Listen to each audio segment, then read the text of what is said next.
వివాదాస్పద వ్యాఖ్యల కేసులో ఎమ్మెల్సీ దువ్వాడ శ్రీనివాస్ పోలీసుల ముందు విచారణకు హాజరయ్యారు.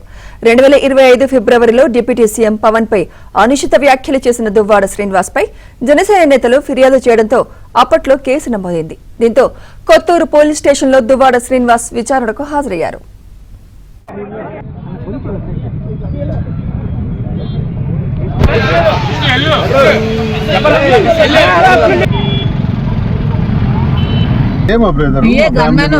ఈ వెహికల్ ఎలా వెళ్తుంది? ఆ వెనకున్న దానిలో మా పిఏ ఉన్న గన్ మ్యాన్ ఒక 5-6 ఉన్నారు అంతే.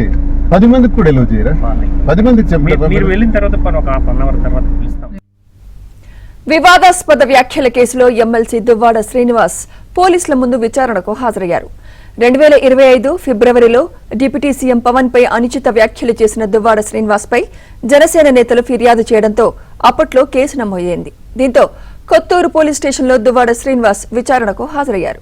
ఇదే అంశంపై మరింత సమాచారం మా ప్రతినిధి రమేష్ అందిస్తారు. రమేష్, సుమిత్ర వివాద వ్యాఖ్యలు చేసినటువంటి కేసులో ఎమ్మెల్సీ దువ్వాడ శ్రీనివాస్ కొద్దిసేపటి క్రితం హిరమండలం పోలీస్ స్టేషన్ లో ఎదుట విచారణకు హాజరయ్యారు. ప్రధానంగా 2025 ఫిబ్రవరిలో జనసేన అధినేత ప్రస్తుత డిప్యూటీ సీఎం ఉన్నటువంటి పవన్ కళ్యాణ్ పైన కొన్ని అనుచిత వ్యాఖ్యలు చేశారు. అప్పట్లో ముఖ్యంగా ముఖ్యమంత్రి చంద్రబాబు దగ్గర నెలవారీగా ముడుపులు తీసుకుని పవన్ కళ్యాణ్ మాట్లాడటం లేదు అనేటటువంటి వ్యాఖ్యలు చేశారు. ఈ వ్యాఖ్యలు సోషల్ మీడియాలో వైరల్ గా మారాయి. ఈ నేపథ్యంలో జనసేన కార్యకర్త సింహాచలం అనేటటువంటి ఒక కార్యకర్త హిరమండలం పోలీస్ స్టేషన్ లో ఫిర్యాదు చేశారు. దీనిపైన కేసు నమోదు చేసినటువంటి పోలీసులు పలు దఫాలుగా దువ్వాడ శ్రీనివాస్ కు నోటీసులు పంపించారు. అయినప్పటికీ కూడా అనివార్య కారణాల వల్ల విచారణకు హాజరు కాలేదు. మళ్ళీ 4 రోజుల క్రితం దువ్వాడ శ్రీనివాస్ 22వ తేదీ లోపల విచారణకు హాజరు కావాలని చెప్పి హిరమండలం పోలీసు ఇచ్చిన నోటీసుకు ఆధారంగా ఈ రోజు పెద్ద ఎత్తున అనుచరులతో కలిసి కొత్తూరు పోలీస్ స్టేషన్ లో విచారణకు హాజరయ్యారు. ఈ నేపథ్యంలో అక్కడ కొద్దిసేపు ఉద్రిక్త పరిస్థితి నెలకొన్నాయి. ఎందుకంటే దువ్వాడ శ్రీనివాస్